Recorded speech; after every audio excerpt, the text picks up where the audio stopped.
হাসি মুখে নেয়, তারপরেও জালিমের কাছে মাথা নত করে না, কারণ দুনিয়াটাই হচ্ছে মুমিনের জন্য জেলখানা। ঠিক কিনা জোরে কর। এই সমস্ত ডাকাতদেরকে কুকুর ঘৃণা করে, ঠিক কিনা জোরে কর। সুদখোরকে কুত্তায় ঘৃণা করে, বেনামাজিকে কুত্তায় ঘৃণা করে। বন্ধুগণ আমার, ভাইরা, ঘুষখোরকে কুকুরে ঘৃণা করে। যেই সমস্ত লোকেরা ছেলে বিয়ে করায় আর ছেলের শ্বশুর বাড়ির থেকে যৌতুক নামক পায়খানা খায়, তাকে কুকুরে ঘৃণা করে। ঠিক কিনা জোরে কর। কুকুরের চাইতো আরো খারাপ। উলাইকা কাল আনাম বাল হুম আযাল। এটা আমার কথা নয়, এটা কার কথা? জোরে বলুন, কার? আল্লাহর বলি ওই প্যাকেটটা পাইয়া টেনশনে পড়ে গেছে। হায় হায়, এই সম্পদ কার? কোথায় গিয়ে এখন তার মালিককে খুঁজে বের করবে? আমাদের এই দেশে এমনও জামানা গেছে, এমনও কিছু মানুষ আহলুল্লাহ, আল্লাহওয়ালা এই পৃথিবীর থেকে বিদায় নিয়েছে, এই জমিন থেকে, বাংলার জমিন থেকেই বিদায় নিয়েছে, যারা জমি কেনার পরে যখন বাড়ি করবে অথবা পুষ্কুনি কাটবে, জমি কাটতে গেছে, মাটির ভিতরে স্বর্ণের পেয়ালা, স্বর্ণের কিছু পাইছে, পায়া এই জমি যার, তাকে নিয়ে ওইটা ফেরত দিয়ে দিছে। ঠিক কি ঠিক না? তাকে নিয়ে দিয়েছে, সেও নিতে চায় না। দুইজনের মধ্যে ধাক্কা ধাক্কি। ভাই, আমি তো জমি বিক্রি করে দিছি, তার মধ্যে যা আছে সব তোমার।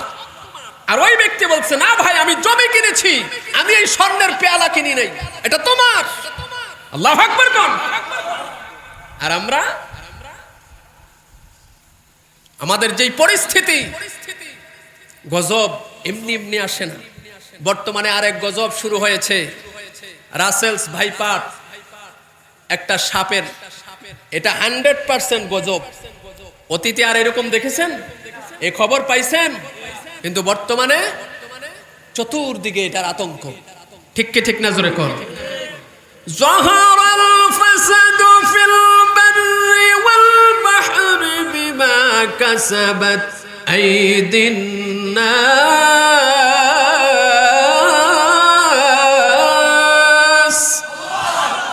আসমান এবং জমিনের মাঝখানে যত বিপদ আসুক, যত গজব আসুক, মনে রাখবা এগুলো সব তোমাদের দুই হাতের কামাই। বর্তমানে যেই রকম নির্লজ্জতা শুরু হয়েছে, বেহায়াপনা শুরু হয়েছে, যেইভাবে মা বাবাকে অহরহ নির্যাতন করা হচ্ছে, ঠিক কি ঠিক না জোরে কর। বৃদ্ধাশ্রমে মা বাবা পাঠিয়ে দেয়, আর আবু বকর মা বাবাকে হারাইয়া কান্দে। আবু বকর ওই প্যাকেটটাকে নিয়ে বাড়ির মধ্যে রেখে বের হয়ে গেলেন এই সম্পদের মালিককে খোঁজার জন্য। আর আল্লাহর কাছে বলে, মালিক রে, আমাকে একটু শক্তি দাও, আমি যেন সুন্দরভাবে হেঁটে হেঁটে খোঁজ খবর নিয়ে এই মালিকের, এই সম্পদের মালিকের হাতে এই সম্পদটা পৌঁছায় দিতে পারি। হাঁটতে হাঁটতে হঠাৎ করে তাকায় দেখে একটা জায়গা অনেকগুলা লোক দাঁড়িয়ে আছে।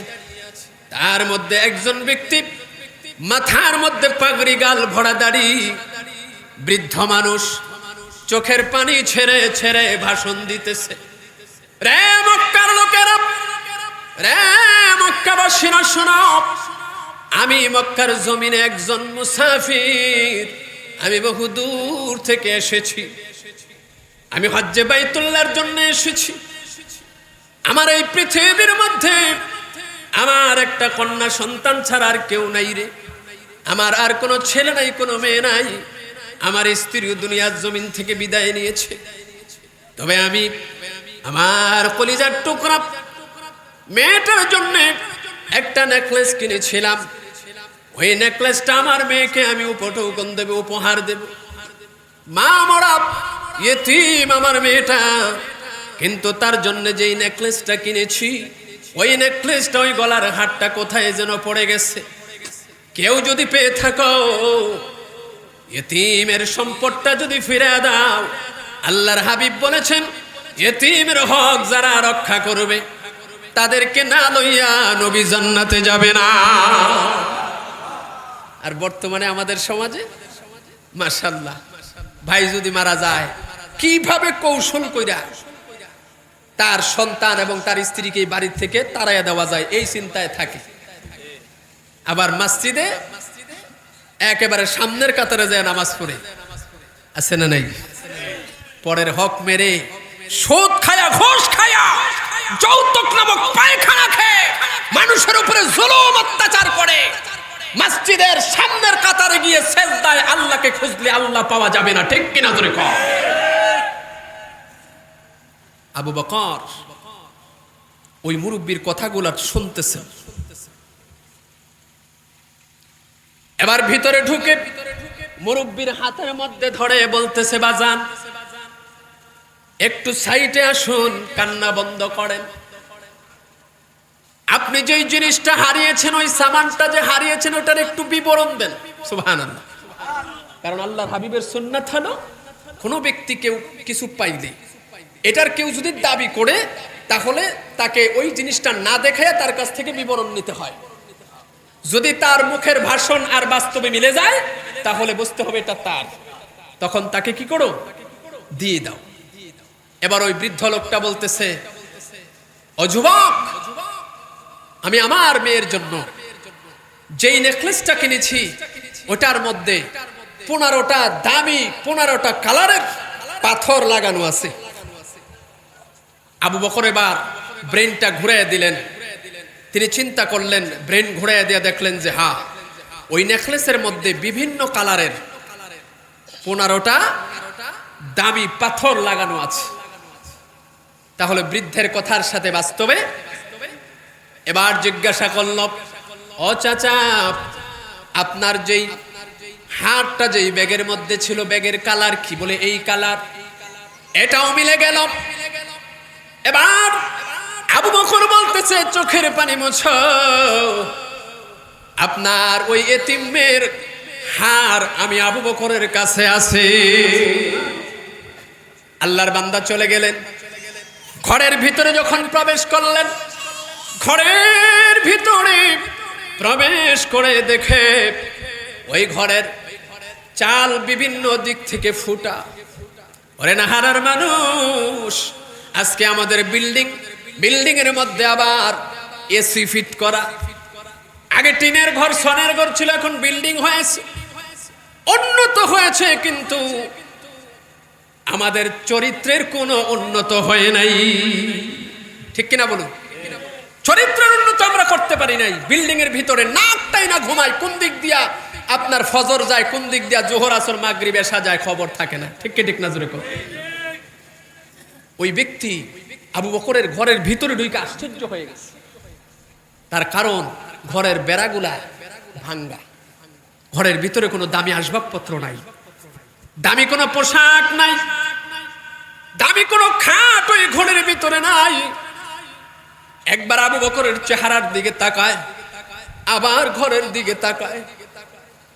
আবু বকর এবার প্যাকেটটাই না ওই বৃদ্ধ মুরব্বীর হাতে উঠাইয়া দিস, দেখুন তো এইটাই কি আপনার মেয়ের জন্য কিনেছিলেন কিনা? এবার ওই মুরব্বী ওই হারের দিকে তাকায়া দেখে, হ্যাঁ। আল্লাহর ওয়ালি পকেটের ভিতরে হাত দিয়া কিছু টাকা বের করছে, কিছু ওই জামানায় যেই টাকা চলতো, কিছু টাকা বের করেছে, স্বর্ণ মুদ্রা বের করে আবু বকরের দিকে বাড়াইয়া দিস। আবু বকর কয়, এগুলা কি? মুরব্বী বলতেছে, বাজান, আমি মনে মনে নিয়ত করেছি, আমার মেয়ের এই সম্পদটা যে পাবে আর আমাকে যদি ফিরিয়ে দেয়, তাহলে আমি খুশি হয়ে তাকে কিছু উপটৌকন দেব, কিছু পুরস্কার দেব। যেই মাত্র এই কথা বলেছে, আবু বকর সাথে সাথে তার হাতটার মধ্যে এইভাবে ধরে বলতেছে, আপনার টাকাটা আপনার পকেটে ঢোকান। সুবহানাল্লাহ বলে, আপনার টাকা কেন রে যুবক? বলে, ও মুরব্বী, আপনি কি কোরআন জানেন না? আল্লাহু আকবার। আপনি কি কোরআন পড়তে পারেন না? কোরআন জানেন না? আল্লাহ কোরআনে কি ওয়াদা করেছে? বলে, কি ওয়াদা করেছে? আল্লাহ পাক কোরআনে ওয়াদা করেছে, হাল জাযাউল ইহসানি ইল্লাল ইহসান। উত্তম কাজের পুরস্কার উত্তম দেওয়া হবে। আপনি সামান্য কিছু টাকা দিয়ে আমাকে ওই হাসরের ময়দানের বিশাল সেই পুরস্কার থেকে, কারণ আমার আল্লাহ যত বড় তার পুরস্কারটাও তত বড়। সামান্য দুনিয়ার এই টাকা দিয়া হাসরের ময়দানের বিশাল সেই পুরস্কার থেকে আমাকে বঞ্চিত করবেন, এটা হবে না। আল্লাহু আকবার। এবার মুরব্বী বলতেছে, আমি তো তোমাকে দেওয়ার জন্যই নিয়ত করেছিলাম। বলে ঠিক আছে, যদি দিতেই হয় তাহলে আপনার এলাকায় গিয়ে কোন মসজিদে দান করে দিবেন। সুবহানাল্লাহ বলেন। আজকে নাহারা বাইতুন নূর জামে মসজিদ, গত বছর আইসা মসজিদ যেই দেখছি, এই বছর আইয়া হেই তালেই আছে। আমি তো ভাবছিলাম মসজিদে হয়তো এসি মেসি আরো অনেক কিছু হয়ে গেছে। আল্লাহর ওয়ালি মসজিদের মধ্যে টাকাটা দান করে দিতে বললেন। এই কথা বলে মুরব্বীকে বিদায় দিস। মুরব্বী বার ঘরের থেকে বের হয় আর চোখের পানি ছেড়ে কান্দে। এই এখানে যারা মেয়ের বাবা এই 1 মিনিটে যে কথাটা বলবে এটা একটু কান দিয়া শুনেন। আল্লাহর ওলি চোখের পানি ছেড়ে আফসোস করতেছে আর বলতেছে, আহা এটা কেমন যুবক! এটা তো সাধারণ কোন যুবক না। যেই যুবক 3 দিন পর্যন্ত না খেয়ে আছে, ঘরের মধ্যে জীর্ণ শীর্ণ অবস্থা, এমন দামি সম্পদ পাওয়ার পরেও সম্পদের লোভ করলো না। এমনকি আমি দেব এই টাকাটা পর্যন্ত সে নিল না। হাসরের ময়দান আল্লাহ পাকের হাত থেকে, আল্লাহ পাকের কাছ থেকে উত্তম পুরস্কার নিবে, ওই আশায় বসে আছে। এটা তো সাধারণ কোনো মানুষ না, সাধারণ কোনো যুবক না। অবশ্যই অবশ্যই সে আল্লাহর ওলি। জোরে কোন ঠিক কিনা?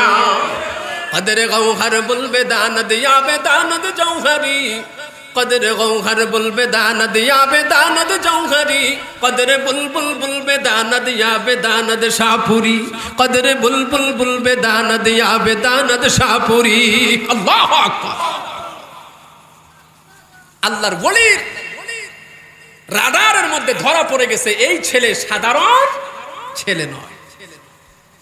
ভাইরা আমার, আর আফসোস করে বলে, এমন একটা ছেলের সাথে যদি আমার মেয়েটাকে বিয়ে দিয়ে যাইতে পারতাম। আর আমরা চিন্তা করি সরকারি চাকরিজীবী, ঠিক কি ঠিক না? ছেলে লন্ডন থাকে, আমেরিকা থাকে, ইউরোপ থাকে। এই কথা শুনলে তো মেয়ের মা সহ বাকিটার কইলাম না, ঠিক কি ঠিক না? অথচ ইউরোপের মধ্যে অর্ধনগ্ন হয়ে ছেলে হাঁটা চলা করে, হাফ প্যান্ট ফিন্দা ঘুরে, কানের মধ্যে জিনিস, কথা কন না, গলার মধ্যে শিকল পরে, হার নামাজের খবর নাই। এমন ছেলের কাছে বাংলাদেশে, এমন ছেলের কাছে কোরআনের হাফেজা মেয়ে বিয়ে দিছে, বাবা মা বাধ্য করছে তাকে বিয়ে দিতে। এক ওয়াক্ত নামাজ পড়েন, হাফ প্যান্ট ফিন্দে, নিজের চোখে দেখেছি। যখন মেয়ের ভগ্নিপতিকে ধরলাম, আপনি একজন আলেম, আপনার ছোট বোন অর্থাৎ আপনার স্ত্রীর ছোট বোনটাকে ইউরোপ থাকে ছেলে, আপনি কোথায় ছিলেন এই বিয়েটা যে দিল? চোখের পানি ছাড়ছে। কই ভাই লা জবাব, আমার কাছে কোনো জবাব নাই। আমি বললাম যে আপনি কি এক মুহূর্তের জন্য এই ছেলেটাকে নিয়ে চায়ের দোকানে বসে 1 কাপ চা খাইতে পারবেন? বাজারের মধ্যে ঘুরতে পারবেন 1টা মিনিট 2টা মিনিট? পারবে না। তার কারণ তার সুরত আর এই লোকের সুরত আকাশ পাতাল ব্যবধান। লোভ। আল্লাহর হাবিব বলেছেন, সায়াতি জামানান আলা উম্মতি ইউহিব্বুনাল খামসা ওয়া ইয়ানসাউনাল খামসা। কিয়ামতের পূর্বে আমার উম্মতের মধ্যে এমন অবস্থা আসবে যেই সময় তারা 5টা জিনিসকে মুহাব্বত করবে আর 5টা জিনিসকে ভুলে যাবে। এর মধ্যে একটা হলো ইউহিব্বুনাদ দুনিয়া ওয়া ইয়ানসাউনাল আখিরা। দুনিয়ার মুহাব্বত তাদের কলিজায় ঢুকে যাবে, আখিরাতকে ভুলে যাবে। দুনিয়ার মুহাব্বত ঢুকে যাওয়ার কারণেই এই কাজটা করতে পারছে। জোরে কোন ঠিক কিনা? ইউরোপের ডলার, ইউরোপের টাকা, লাথি মারে তোমার সেই ইউরোপের টাকায়। আজ মারা যাইবা, তোমাকে খালি হাতে কবরে যেতে হবে, ঠিক কিনা? জোরে কোন। বন্ধুগণ আমার, ভাইয়েরা, ওই আল্লাহর ওলি বিদায় নিয়ে চলে গেলেন। লম্বা ঘটনা। আবু বকর বের হয়ে গেলেন কাজের সন্ধানে। এবার আবু বকর কাজ খুঁজতেছে। ইন দ্য মিন টাইম ওই মরুভূমির রাস্তা ধরে একদল ব্যবসায়ী কাফেলা রওনা করেছে। কাফেলার যিনি মুরব্বী, ওই মুরব্বী বলতেছে, এখানে যারা আছো তোমাদের কথার্থে বলছি, আমাদের আরেকটা লোক প্রয়োজন। বলে কিসের জন্য? বলে ওই লোকটা হবে আমাদের মাল সামানের পাহারাদার। আমরা বাজার থেকে সামান কিনে যেই জায়গার মধ্যে রাখবো, ওই সামানগুলা পাহারা দেওয়ার জন্য একজন সৎ ব্যক্তি দরকার। তবে তার মধ্যে 4টা গুণ থাকতে হবে। কয়টা গুণ? 1 নাম্বার, ওই ব্যক্তি হতে হবে নামাজি। 1 নম্বরে কি? নামাজি। 2 নম্বরে সত্যবাদী। 3 নম্বরে আমানতদারি। 4 নম্বরে ওই ব্যক্তি এরকম হওয়া লাগবে যেই ব্যক্তির ভিতরে কোনো লোভ নাই। কি নাই? কি নাই? লোভ নাই। এই 4টা গুণ বিশিষ্ট একজন লোক দরকার। এলান করতেছে। অমনি ওই রাস্তা দিয়ে আসতেছেন হযরতে আবু বকর। চিল্লায়া বলেন আল্লাহু আকবার। ওই কাফেলার মধ্যে আবু বকরকে চিনে এমন একজন ব্যক্তি ছিল। ওই ব্যক্তি বলতেছে, মুরব্বী, আপনি যেই 4 গুণ বিশিষ্ট ব্যক্তি চাইতেছেন, এমন একটা লোক ওই যে আসতেছে, আমার বন্ধু আবু বকর। আবু বকর কাছাকাছি আসলে পড়ে ওই ব্যক্তি আবু বকরকে ডেকে বলে, আবু বকর, কোথায় যাও? কি অবস্থা তোমার? বলে, ভাই রে, আম্মা আব্বা দুনিয়ার জমিন থেকে বিদায় নিয়েছে। এই পৃথিবীর জমিনে পৃথিবীর মানুষ আপন বলতে আমার কেউ নাই। বহুদিন পরে তোমার সাথে সাক্ষাৎ হয়েছে। একই জায়গায় কোরআনের সবক নিয়েছি আমরা 2 জন। দোস্ত, কোথায় যাও? বলে, দোস্ত রে, আমি আমার বাবার সঙ্গে রওনা করেছি ব্যবসার উদ্দেশ্যে। তবে আমাদের সাথে একজন লোক প্রয়োজন। তুমি যদি যেতে চাও তাহলে তোমাকে আমরা নিয়ে যাব। ভালো একটা বেতন দেব, থাকা খাওয়া ফ্রি। যদি থাকে নসিবে আপনি আসবে। আবু বকর সাহায্য চাইছে কার কাছে? ধৈর্য এবং নামাজের মাধ্যমে। কিসের মাধ্যমে? নাকি ল্যাংটা বাবার কাছে যাইয়া সাহায্য চায়? মাজারে গিয়া?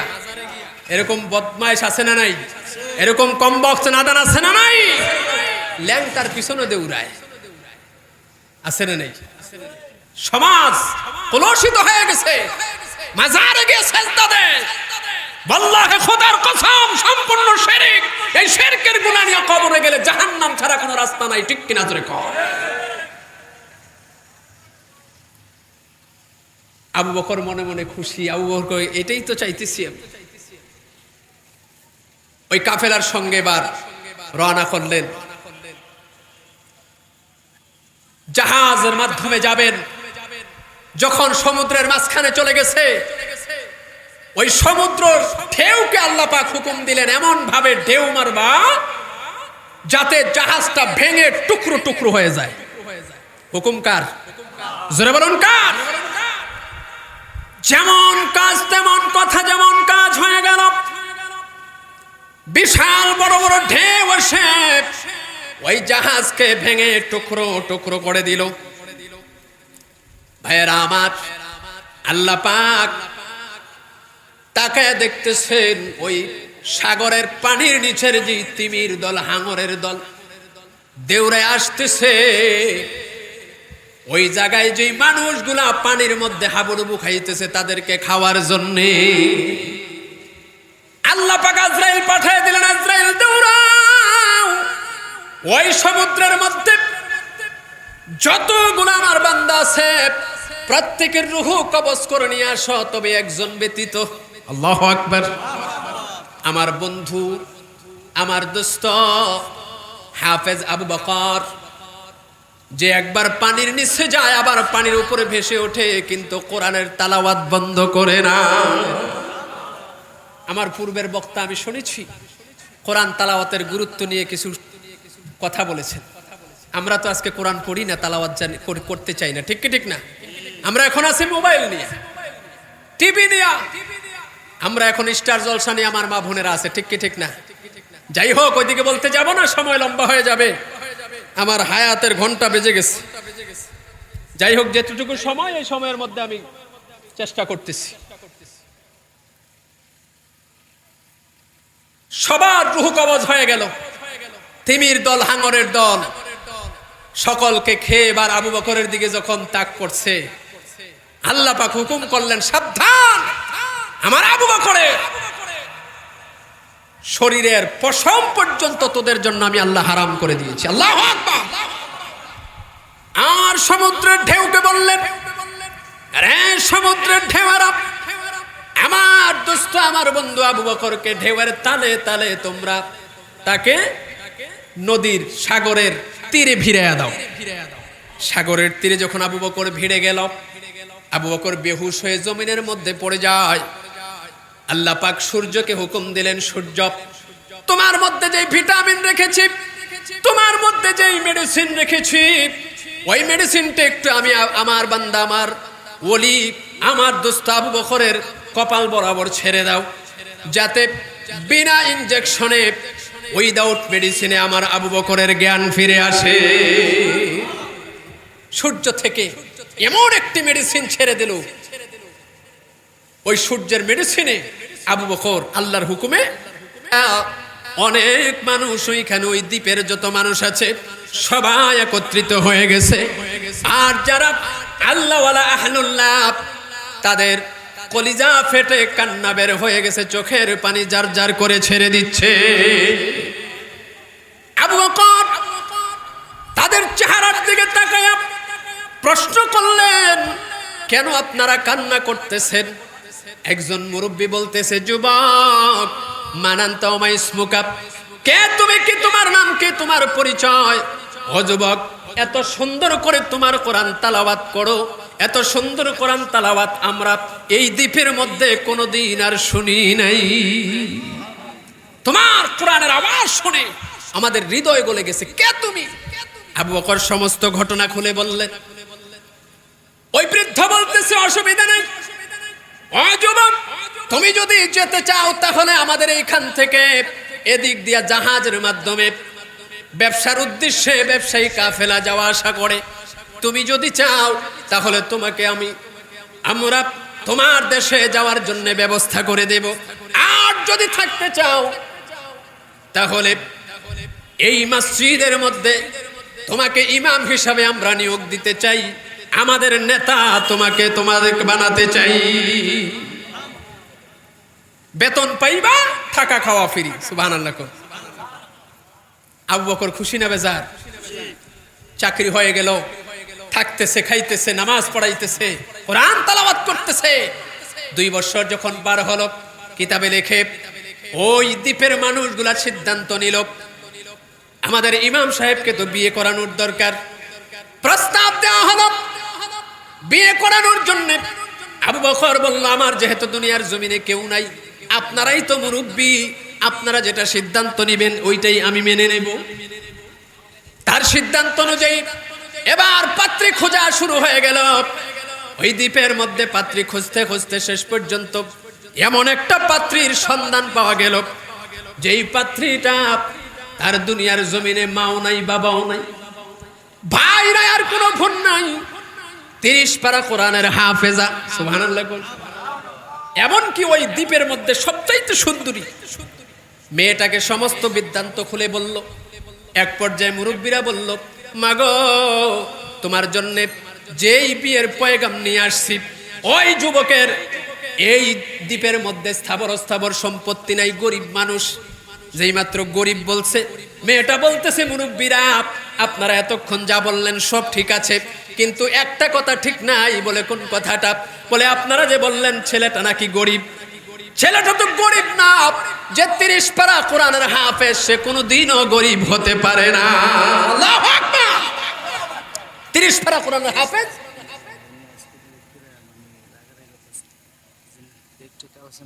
কালেকশন বলতে আমাদের প্যান্ডেলটা মাইকটা 25,000 লাগে, হ্যাঁ। আর এই মসজিদের জন্য জানা বেশি দেরি করে লাভ নেই, 10 মিনিটের মধ্যে নিয়ে আসবেন। গরিব হতে পারে না, কোরআনের হাফেজ কোনোদিনও কি হতে পারে না?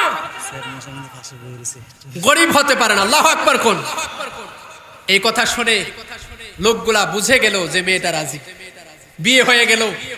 বাসর রাত, আবু বকর যখন বাসর ঘরে কদম রাখলেন, কদম রেখে মেয়েটার সামনে যখন দাঁড়ালেন, এক নজরে মেয়েটার দিকে তাকিয়ে আছে। মেয়েটা এক পর্যায়ে ভয় পেয়ে গেছে, ডাক দিয়ে বলে, কি ব্যাপার, আপনি আমার দিকে এইভাবে তাকিয়ে আছেন, ঘটনা কি মতলব খারাপ নাকি? বলে, বিবি গো, মতলব খারাপ না, হয় তাহলে এইভাবে তাকিয়ে আছেন কেন? আপনি আমার সাথে